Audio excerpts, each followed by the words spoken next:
Amintsika ao anatin'ity tapatapam-baovao ity kosa ny mahakasika ny toetr'andro eto Madagasikara indrindra ho an'ny eto an-drenivohitra izay nabe fanahinany maro indrindra ny maraina teo. Eo ihany koa ny olana sedrain'ireo tomponadraikitry ny sampan-draharahan'ny hetra amin'ny fanatanterahana ny asany.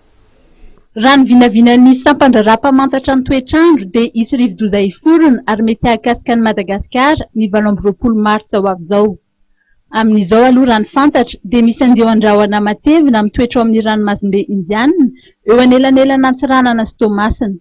Mitondra orana izay arahana tafio-drivotra any an-dranomasina. Voalazan'ireo teknisianina eo anivon'ny sampan-draharahamantatra ny toetr'andro fa ahery ny ranomasina ka tokony hitandrina ny mpanjono an-dranomasina amin'iny morontsiraka avaratra atsinanana iny.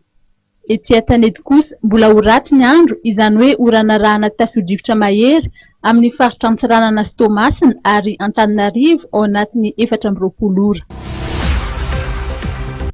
27 faingo 520 isan-jaton'ireo mpandoetra, mpambogaty sy mpanafatretana izay tokony atao fitsirihana dia tsy hita popoka satria adresy tsy misy no apetrany ankoatr'ireo tompona fivarotana izay mitsoaka rehefa manomboka ny fisafoana. Raha tsy haivina dia nanomboka ny 3 martsa 2022 dia nisy ny fisavana tampoka ifotony nataon'ny fobe mpitondra akabe momba ny hetra ho fanaraha-maso ny fanjakana ny varotra tsy misy faktiora. Tsy voakasika amin'izany kosa ireo mpandrara.